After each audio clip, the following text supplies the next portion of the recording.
Pri nekaterih krvnih boleznih, kot so to limfomi in levkemije, za bolnika predstavlja edino možnost preživetja presaditev krvotvornih matičnih celic.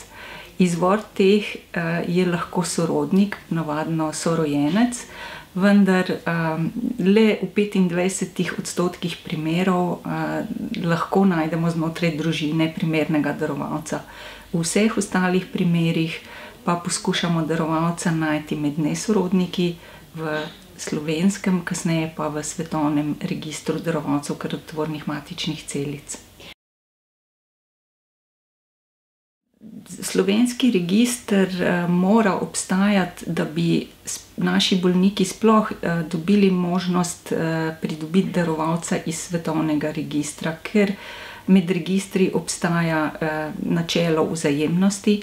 Če pričakujemo na primer darovalca iz Nemčije, potem moramo biti pripravljeni tudi na to, da slovenski darovalec lahko daruje nemškemu ali kateremukoli drugemu bolniku na svetu.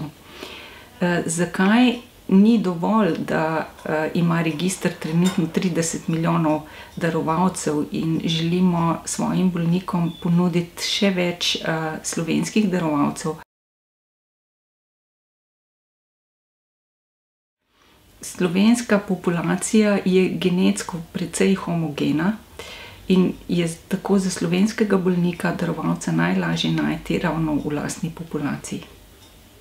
Vsaka oseba, ki se odloči za vpis v register, ki je zelo enostaven, poteče le z tem, da oddate bris ustne sluznice in nekaj osebnih podatkov, da vas v primeru potrebe lahko pokličemo. Vsaka oseba, ki se za ta korak, enostaven korak odloči, prispeva k raznolikosti slovenskega registra in daje našim bolnikom večjo možnost, da dobijo darovalca in v končni fazi tudi preživijo.